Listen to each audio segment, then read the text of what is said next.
Hello friends, welcome back to our channel রান্নার গল্প with blogs. আজকে একটা অন্যরকম রেসিপি নিয়ে তোমাদের সামনে হাজির হয়ে গেলাম। আজকে আমি তোমাদেরকে বানিয়ে দেখাবো টমেটো কেচাপ। এর জন্য আমি প্রথমেই এখানে 2 কেজি টমেটো নিয়ে নিয়েছি। সেটাকে আমি ফালি ফালি করে কেটে ফেলছি। এই টমেটো কেচাপ আমরা কিন্তু বাচ্চা থেকে বড় সকলেই প্রায় খাই। চাউমিনের সাথে বা অনেক সময় অনেক রকম রান্নায় আমরা কেচাপ ইউজ করে থাকি। যাই হোক, আমি এখানে টমেটোগুলো কেটে ফেলেছি। এবার আমি এটাকে কড়াইয়ের মধ্যে দিয়ে দিলাম। এর সাথে দিয়ে দিলাম একটুখানি দারচিনি আর অল্প জলও অ্যাড করে দিচ্ছি। এরপর আমি একটু লবণ দিয়ে দিচ্ছি।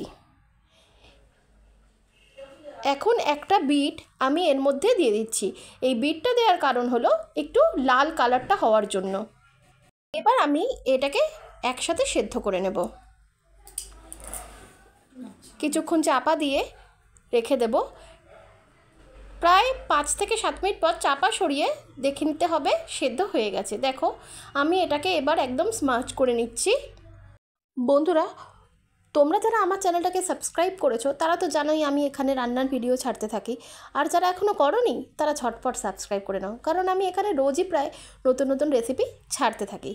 আর ঝটপট তোমরা বেল আইকনটাও প্রেস করে নাও, যাতে আমার সব রেসিপিগুলো তোমাদের কাছে আগেই পৌঁছে যায়।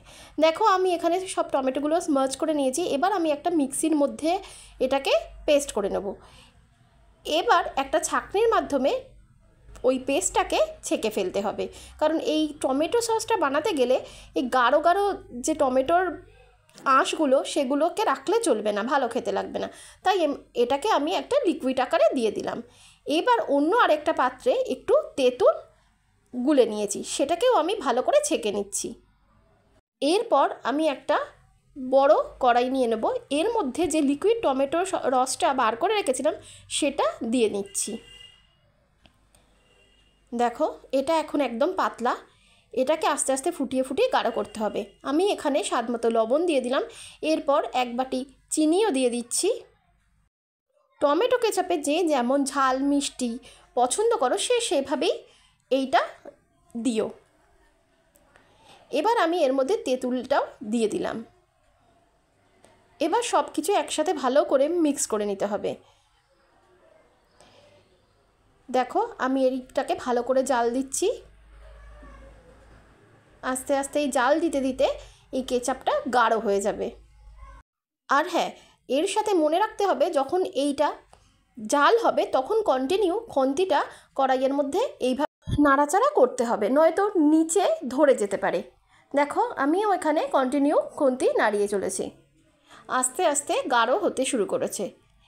এইবার আমি এর মধ্যে একটু ভিনেগার অ্যাড করে দিচ্ছি। এই ভিনেগারটা অ্যাড করলে টমেটো কেচাপটা অনেক দিন ফ্রিজারে রাখা যায়, কারণ এতটা টমেটো কেচাপ একবারে তো শেষ করা যাবে না। তাই এটাকে যেভাবে রেখে রেখে খাওয়া সম্ভব সেভাবেই রাখা যায়। দেখো, এইভাবে জাল দিতে দিতে আমাদের টমেটো কেচাপ প্রায় রেডি হয়ে গেছে। দেখো কতটা ঘন হয়ে গেছে, গাঢ় হয়ে গেছে, একদম টমেটো সস বা কেচাপের মতো দেখতে লাগছে। এটা খেতেও কিন্তু খুব সুন্দর, একদম দোকানের কেচাপের মতোই লাগে। আমাদের টমেটো কেচাপ একেবারে রেডি। এবার এটা শুধু সার্ভ করার পালা। চাউমিন, পাস্তা এছাড়াও আরও নানান রকম মুখরোচক খাবারের সাথে। বন্ধুরা, তোমাদের এই কেচাপের রেসিপিটা কেমন লাগলো আমাকে অবশ্যই কমেন্ট করে জানিও। দেখো কি সুন্দর গাঢ় হয়ে গেছে, একদম কেচাপের মতো দেখতে লাগছে। তোমরা এই ভিডিওটায় অবশ্যই একটা লাইক করে দিও আর আমাদের চ্যানেলটাকে সাবস্ক্রাইব করে দিও। দেখা হচ্ছে পরের ভিডিওয়। Thank you.